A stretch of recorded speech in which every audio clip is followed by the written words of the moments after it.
Howdy folks, we're doing a quick video today of a new revolver I just got today. Finally got home from work so I could get it cleaned up a little bit and show it to you. Hopefully get it out to shoot it tomorrow, so I gotta degrease it a little. I already wiped off most of the oil on the outside of the barrel, but I need to get it off of the loading lever. Working it is helping a little, but it's kind of sticky. It's a Pietta 1860 Colt Army revolver.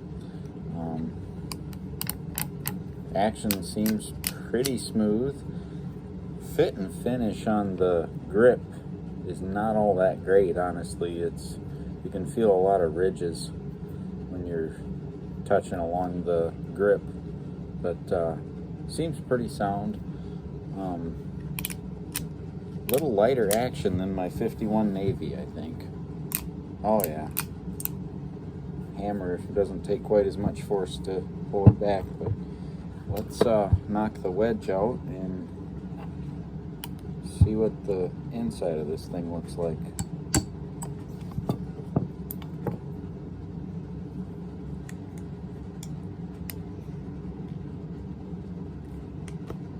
Maybe. And they got enough grease on that thing. But let's take a couple of the nipples out. This is a Track of the Wolf nipple wrench. Let's see if we can break these loose. Came loose. It's 2, 3, 4, 5, 6. Well, that's a good sign. They're all kind of coated with rust, which is not a good sign.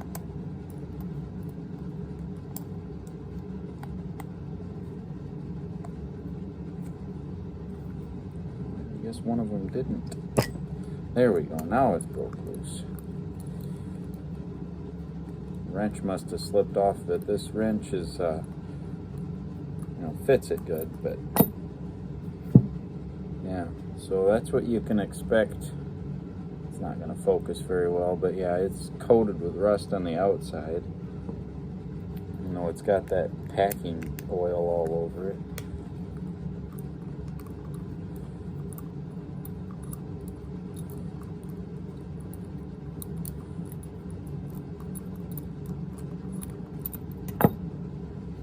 Let me get this cleaned up a little bit, and then we'll put some Ballistol on it and look at it again. Alright, we've gotten it all cleaned up now. I used acetone inside the shotgun shell and throw the nipples in there to kind of get them to break loose, and then I took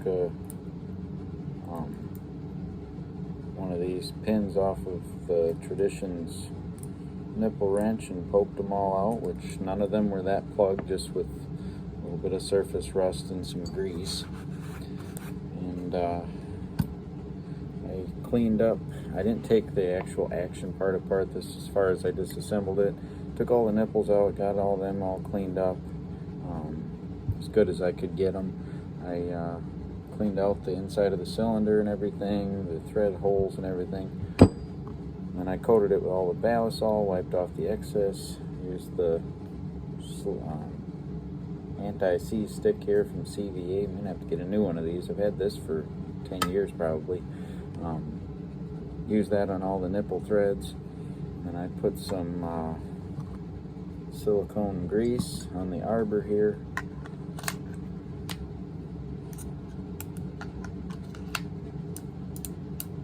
So that moves freely. The loading lever I did not take apart yet, but it is still pretty stiff.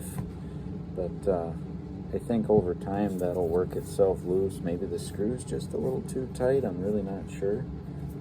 But one thing on these Piettas that I've seen other people say in their videos, the loading levers are just barely rounded, so it's kind of a round ball only setup if you want it to work very well. And it doesn't look like there's, this needs to be reamed out a little more if you're doing the conicals, which I'm not. All I have is the round balls. And speaking of round balls, that's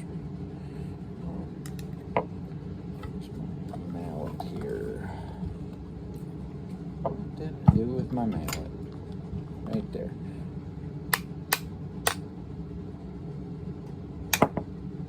That wedge comes out a lot easier than the one in my Navy. I got to use a punch for that.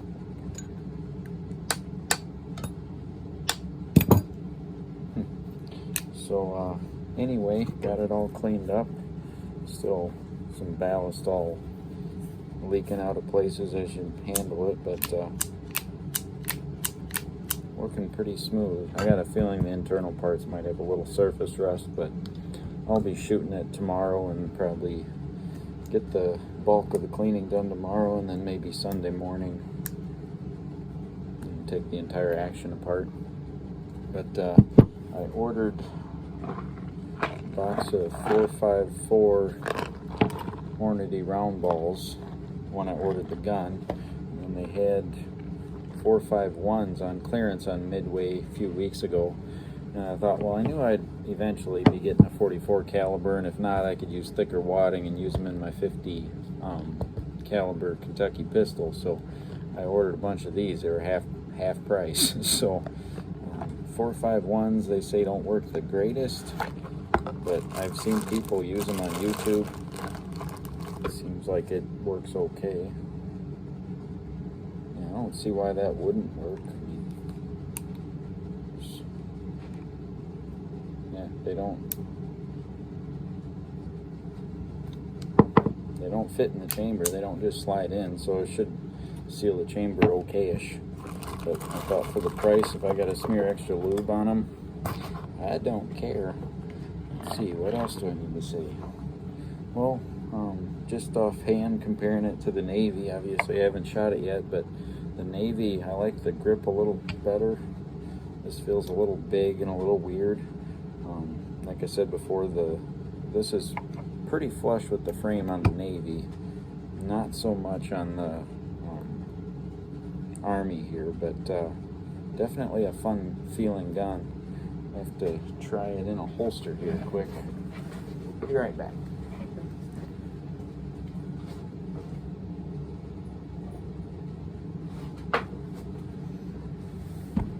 Since I do leather working, I want to see if I got to make a new holster or if this one will work. That one fits perfect. Let's see about the Slim Jim I made. Nope, it should be sitting down in there further. So yeah, holsters that are made specifically for the Navy to fit, snugly will not fit the Army. So that's a good thing to know. So I guess I can make a Slim Jim holster for it. And, now I got another gun. So I sell holsters on Facebook Marketplace, kind of a small time, just started doing it, but now I'll have one more gun that I can use to do that with. So there you go, look at my new revolver. Can't wait to get out and shoot it. So yeah, if you're thinking about getting a cap and ball revolver, it's pretty hard to legally have more fun than you do with these things, especially if you don't mind the cleanup afterwards. It's kind of a hobby all on its own, but you got to admit, they're awful cool looking. Thanks for watching.